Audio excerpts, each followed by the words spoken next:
Вы трижды счастливы, мудрец, философ, врач. Всю жизнь вы провели в селе, вдали от света, где, утешая боль и унимая плач, горели вы, как яркая комета. Исполнен творчество, вы выковали мост, деревню с городом, его связали звенья. Вы превратили глушь в культурный аванпост, завидным синтезом таланта и терпения. В великом подвиге вы провели года, спокойно относясь к заслуженным признаниям.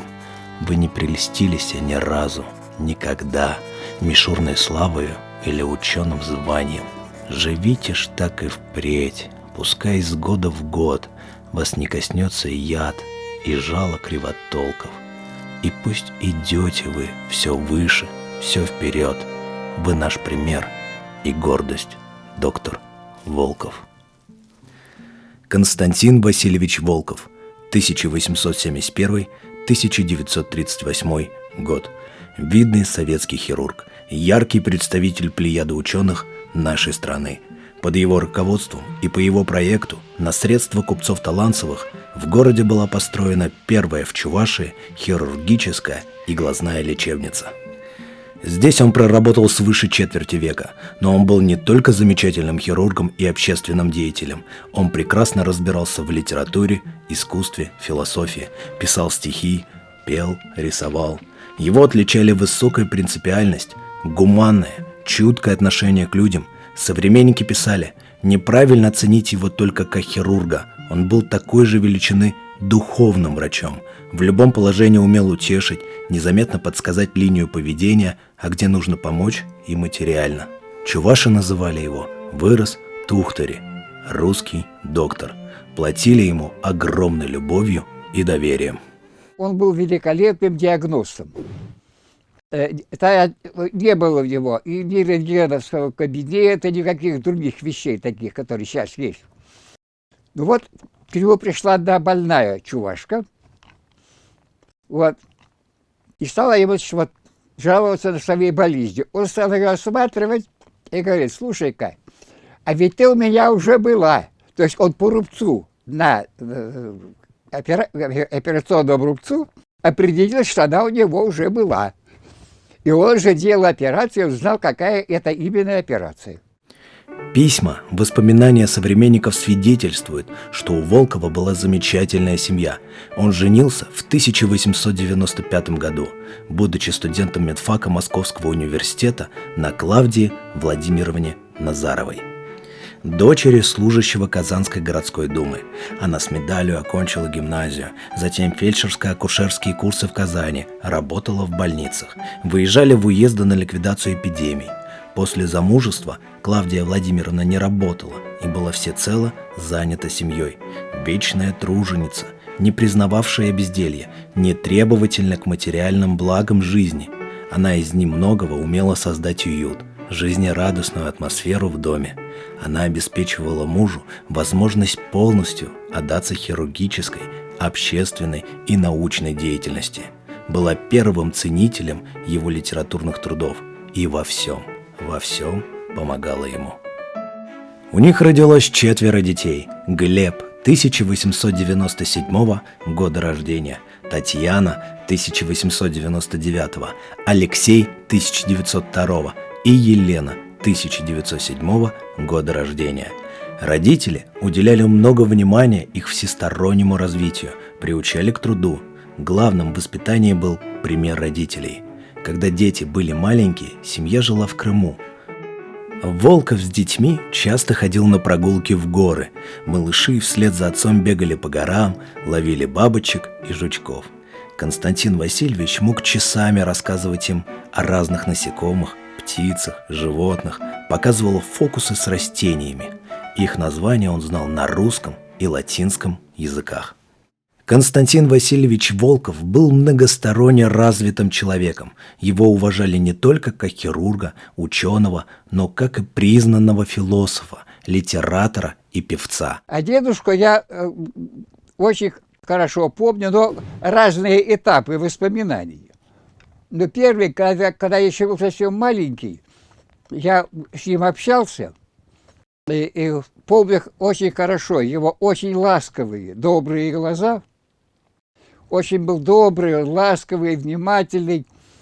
И часто, когда я себя считалось хорошо веду, он меня приглашал в кабинет. Сам он сидел вот в этом кресле. А в кабинете стояло еще большое кожаное кресло. Я сидел в этом кожаном кресле и смотрел, как он работает. А на столе у него были очень для меня интересные предметы. Вот здесь они сохранились. Вот это типа пепельницы. Сюда дедушка складывал свои мелкие канцелярские принадлежности. Кнопки, скрепки и так далее. А это в виде вальшнепа, это чистка перьев. Когда перья были металлические, они вставлялись в ручки, и вот таких не было тогда. Но вот так вставляли, и они чистились. Его жизнь пришлась на трудное, противоречивое, богатое событиями время. Штрихи его незаурядной биографии отразились в документах, хранящихся в Государственном историческом архиве Чувашской Республики. Более 200 разных томов, дневников, писем и фотографий. И это только то, что сохранилось до нашего времени. Константин Васильевич Волков родился 24 февраля 1871 года в Казани в семье рабочего ламповщика Казанского театра. Нелегким было его детство. Ему едва исполнилось 3 года, когда умерла мать. Мальчик рано приобщился к труду. Отец, Василий Волков, был человеком пытливого ума, любил театр, художественную литературу, интересовался политикой. Все это передалось и сыну. Константин окончил гимназию, естественное отделение физико-математического факультета Казанского университета и медицинский факультет Московского университета. Среди его преподавателей были такие светила, как Сеченов, Филатов, Склифосовский, Вернадский. В годы учебы в Казани он познакомился с предпринимателями и меценатами братьями Таланцевыми из Ядрина. За годы учебы в гимназии в совершенстве овладел английским, французским, немецким, итальянским и латинским языками. В последующем, когда он переехал в город Ядрин, за короткое время изучил чувашский язык и начал общаться с пациентами на их родном языке. Писал для них брошюры на медицинские темы. После окончания гимназии Константин Волков поступает на естественное отделение физико-математического факультета Казанского университета и заканчивает его в 1893 году с отличием. После университета он не спешит устраиваться на работу. Видимо, не совсем нравилась ему выбранная профессия. И осенью этого же года он поступает в Петербургский горный институт. Но и эта профессия оказалась не по душе. И через полгода учебы Константин переходит на 3-й курс медицинского факультета Московского университета. Во время учебы в университете большой интерес проявлял к хирургии. С обостренным интересом изучал анатомию и оперативную хирургию, посещал научные кружки по этому направлению. Наряду с учебой в университете он, как и в Казани, активно интересовался общественной жизнью, посещал марксистские кружки, участвовал в антиправительственных митингах. Все это не осталось незамеченным московской жандармерией. В 1896 году он был арестован и выслан под надзор полиции в Ядрин. Будущий врач не терял здесь время даром. Он усиленно готовился к сдаче государственных экзаменов. В 1897 году сдал экзамены при Московском же университете и получил диплом врача с отличием. В университетские годы в семейной жизни Волкова произошли еще большие перемены. Отец вторично женился на простой женщине. С мачехой у Константина Васильевича установились не очень дружественные отношения. Отец вскоре умер, а мать снова вышла замуж. Теперь ничто больше не привлекало Волкова в родной дом. Поэтому, получив высшее образование, он не возвратился на работу в Казань, а опустился в странствование по России. С 1901 по 1907 год Константин Васильевич Волков работал в Крыму земским врачом Ялтинского уезда и уже там начал проявлять склонность к хирургии. Его участок простирался тогда от деревни Кучук-Кой до Айтадора включительно. Волков жил в Кориизе, где по его инициативе и под его руководством на средства Паниной был построен Народный дом. В нем помещалась библиотека, читальня и чайная. Читальный зал имел сцену. Здесь Константин Васильевич и несколько местных интеллигентов, а также рабочие, каменщики, столяры и члены их семей ставили любительские, общедоступные народные спектакли с просветительной целью. Репертуар состоял из пьес Островского, Гоголя, Чехова и других классиков. Волков был режиссером, исполнителем, суфлером и гримером. Сударь-барин, здравствуйте. Как почивали? Хорошо, братец, соснул недурно. А что это вы постарели? Ну, жизнь. Понимаю. Тоже ведь служба. Служба, братец, служба. Эти походы. Походы. С места на место. С места на место. А как вы здесь, кстати, живете? Как мы живем? Как в лесу живем? Молимся пенью.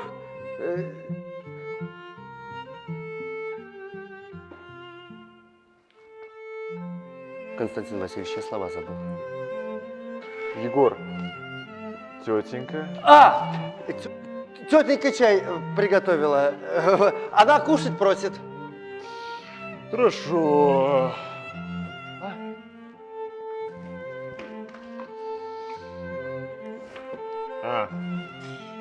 Егор. Карп, ты уж накорми, да напои моего Аркашку, хорошо? Пренепременно. В Мисхоре Константин Васильевич близко знакомится с Львом Николаевичем Толстым, который в сентябре 1901 года приехал отдыхать в Крым. Великий писатель очень любил природу и часто прогуливался на лошади верхом. Однажды при такой прогулке Лев Николаевич ушиб ногу и за медицинской помощью обратился к местному земскому врачу и близко познакомился с ним. И в последующем Константин Васильевич участвовал при лечении Льва Николаевича, когда тот заболел воспалением легких. Великий писатель своего врача считал близким ему человеком. Он дарил ему свои новые книги и фотокарточки с благодарственными надписями. А в 1902 году, перед отъездом из Крыма в Ясную Поляну, пожелал познакомиться с его детьми. Вот как вспоминал Константин Васильевич Волков эту необычную встречу. «Я привез их в ближайшее свое посещение. Дети вошли довольно боязливо в большую комнату, где на кровати лежал чужой дедушка с большой седой бородой и с такими грозными нависшими бровями. Но страхи быстро исчезли, когда дедушка оказался добрым, показал им, как бьют круглые, как шар, часы, стоявшие на ночном столике, сделал из бумаги 2 петушков и подарил каждому, а в заключение назвал их белыми грибами».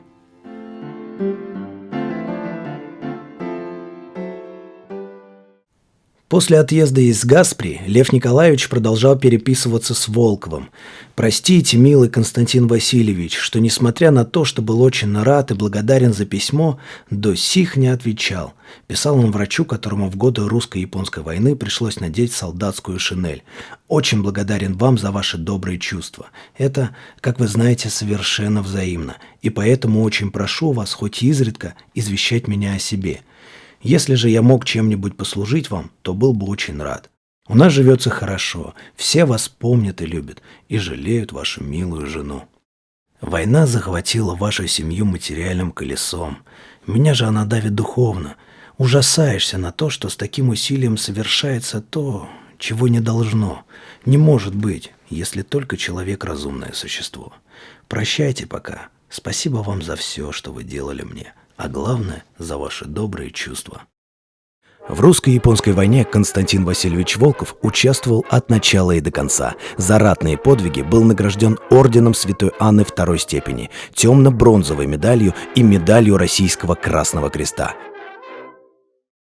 После демобилизации он возвращается в Крым и продолжает работать в Мисхорской земской больнице главным врачом. Здесь он, кроме врачебной работы, снова подключается к революционной деятельности, организовывает митинги, где выступает с антиправительственными речами, убеждает население в несостоятельности и порочности существующей государственной системы, приведшей к русско-японской войне и бессмысленным человеческим жертвам. Вскоре он попадает под строгий контроль местной жандармерии, а затем его арестовывают и отсылают из Таврической губернии. Это было после революции 5-го года, когда он укрывал матроса, который бежал с Потемкина. Вот что было. Но его выручил тогда, ему грозила каторга. Он укрыл матроса с Потемкина, намазал его их сиолкой, чтобы его не узнали. Но фельдшер у него был черносотенец, и он на него донес. Его там арестовали, а потом теперь бросили в Ядринскую тюрьму. Это было при Таланцевых. Но его выручил его генерал Куропаткин, тогдашний главнокомандующий. Он его лечил в Крыму, и даже сохранились какие-то записки, письма, где он благодарит доктора Волкова. И узнав, что вот он попал в такую ситуацию, его не на каторгу отправили, а отправили Таланцевым, отправили в Ядрин. Однако и здесь его не оставляют в покое. В феврале 1907 года вновь арестовывают и сажают в Ядринскую тюрьму. Где он какое-то время посидел, а потом вышел. То ли на поруки его взяли братья Таланцевы, то ли... Это я точно не знаю. Но было так. После выхода из заключения Константин Васильевич Волков выезжает в город Браилов и устраивается работать земским врачом. Здесь он трудится до 1911 года. О нем шла добрая народная молва, как об опытном и сердечном докторе. В мае 1911 года в городе Браилов к Константину Васильевичу приезжает давнейший друг Зиновий Михайлович Таланцев, купец второй гильдии, бывший депутат Второй Государственной Думы с предложением переехать в Ядрин, построить там больницу и работать. Идея была заманчивая, и Константин Васильевич Волков согласился. В июне 1911 года он начал работать врачом здравпункта спиртзавода в городе Ядрине. За короткое время спроектировал глазную и хирургическую лечебницу на 25-30 коек. Сам же руководил ее строительством. Первых пациентов здесь приняли в январе 1913 года. Руководителем был назначен Константин Васильевич. Финансовые затраты взял на себя Николай Таланцев. После сдачи в эксплуатацию лечебнице присваивают имя рано умершей его жены Любови Алексеевны Таланцевой. А 13 декабря 1928 года она стала носить имя Константина Васильевича Волкова. В 1914 году, вскоре после начала Первой мировой войны, Константин Васильевич Волков был призван в армию и направлен в Казань, где был сформирован 448-й полевой госпиталь. В составе этого госпиталя, располагавшегося в Польше и Галиции, в должности ординатора Константин Васильевич в течение всей войны проводил большую хирургическую работу. Здесь он не только работал, оперировал, руководил, но и проводил научные исследования, результаты в докладе на армейском совещании врачей. Несмотря на огромную работу, которую Волков проводил в госпитале, он в течение всей войны не получил ни одной награды. Причиной тому были его неблагонадежность и беспокойный характер. Он был тогда военврачом. И вот прибыли раненые. Не помню, что это был. То ли это был Мукден, то ли еще что-то. Приняли раненые. Их некуда было расположить, и они, кто лежал, кто как, на чем, на перроне вокзала. И к этому перрону прибывает царский поезд, благотворительный, медицинский, для помощи солдатикам, как тогда говорили, солдатикам. Дедушка увидел этот поезд медицинский и приказал раненых, которые здесь были, грузить в этот поезд. Их стали грузить. Это дело увидел какой-то шведский генерал, который прибыл с этим поездом. Он подскочил к дедушке и начал его выговаривать. Тогда дедушка на него посмотрел и закричал: «Ах ты, сволочь!» Это прапорщик фактически кричит генералу: «Ты сволочь!» А генерал на него посмотрел и сказал: «Ну и горяч ты, батенька!» И приказ его грузить раненых в поезд не отменил. Закончилась Первая мировая война, и Константин Васильевич Волков с февраля 1918 года снова в Ядрине на практической работе. Ядринская глазная и хирургическая лечебница с первых дней открытия становится медицинским центром Чувашии не только по проведению сложнейших операций, но и по подготовке хирургов, акушер-гинекологов и окулистов. Она была первым специализированным хирургическим учреждением республики, а сам Волков – одним из ведущих хирургов страны. К нему обращались за помощью больные не только из Чувашии, но и из Симбирской и Нижегородской губерний Марийской республики. Будучи высококвалифицированным хирургом и опытнейшим организатором здравоохранения, Константин Васильевич принимает самые энергичные меры и по координации хирургической службы всей Чувашии. Его смело можно назвать первым организатором хирургической службы Чувашской автономной области, а затем и республики. В 1922 году он вносит на рассмотрение областного исполнительского комитета Чувашской автономной области вопрос об организации хирургических отделений во всех уездных и участковых больницах и добивается принятия решения. Вскоре в ряде уездных больниц были выделены самостоятельные хирургические койки и организованы отделения.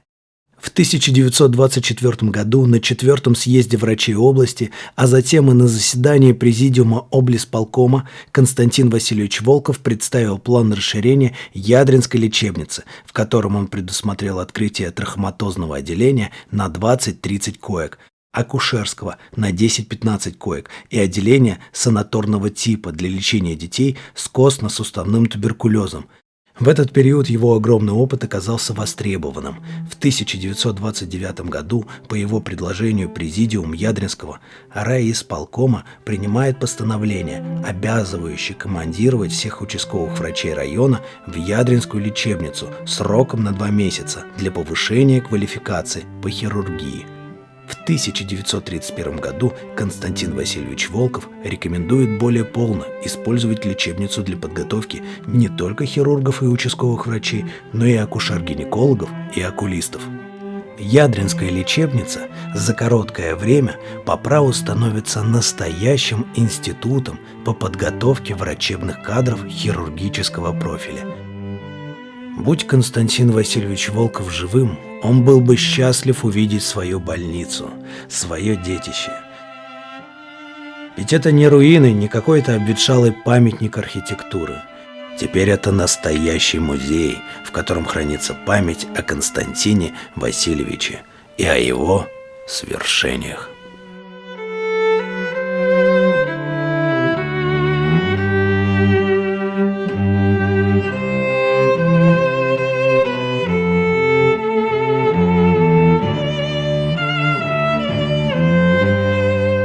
Константин Васильевич Волков был разносторонне развитым человеком. Его уважали не только как хирурга, ученого, но и как признанного философа, литератора и певца. Он первым из практических врачей страны начинает изучать вопросы диалектики в медицине, выступал с докладами на эту тему на съездах и публиковал статьи в журналах. Его стихи, небольшие пьесы, где он часто играл сам, песни в его исполнении баритоном покоряли молодежь. Свои стихи Константин Васильевич посвящал выдающимся хирургам страны – Вишневскому, Разумовскому, Герцену и, конечно, своим детям. Вот что он писал, обращаясь к своему сыну Глебу. «Борись, и ты, люби, страдай и мысли.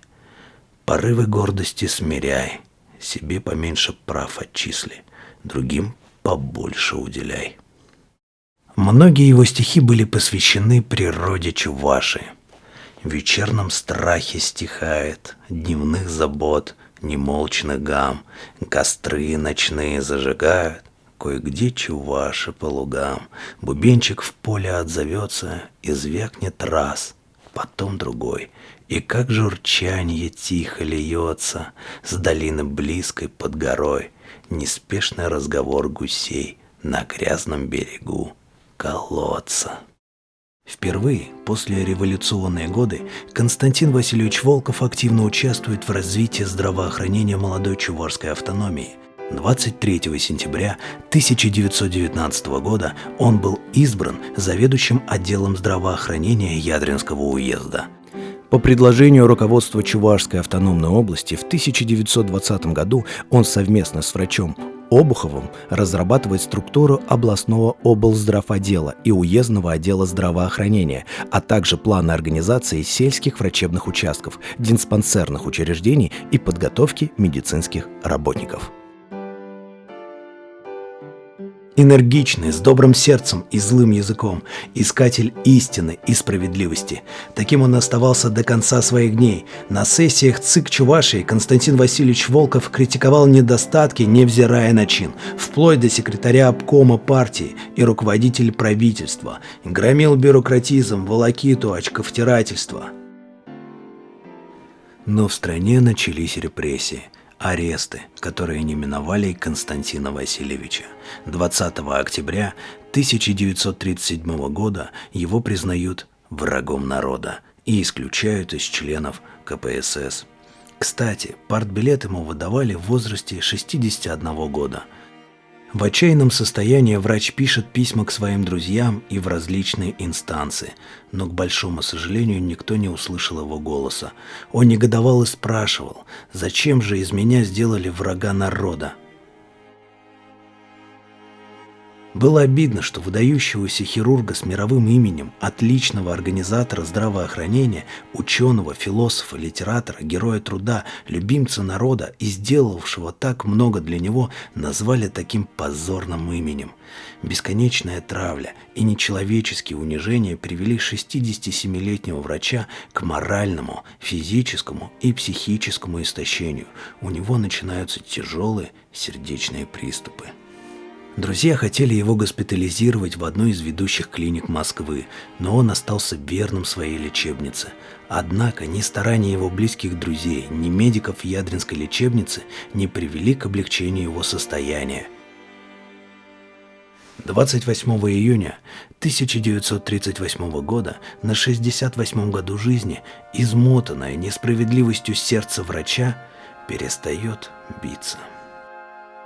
Но народ помнил его добрые дела.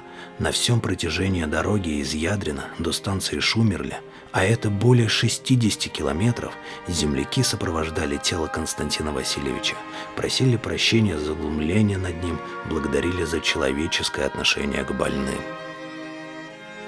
В Москве тело Константина Васильевича Волкова было предано кремации, урна с прахом замурована в стене Донского монастыря. Меня искрошили в мясорубке такой бдительности, которая называется сведением личных счетов и местью за критику. Постановлением Бюро РК от 22 октября я оказался исключенным из партии. Политколлегия области это исключение подтвердила. Газетой «Красная Чувашия» в статье за подписью секретаря ЦИК ЧССР я был объявлен врагом народа. Постановлением сессии ЦИК вывели из состава членов ЦИК. Постановлением Политбюро ЦИК С лечебницы сняли имя доктора Волкова, присвоенное ей 10 лет назад, когда я был беспартийным. В день начала болезни, 17 июня 1938 года, с утра он сделал 2 большие операции, затем почувствовал себя плохо и через 12 дней умер от сыпного тифа.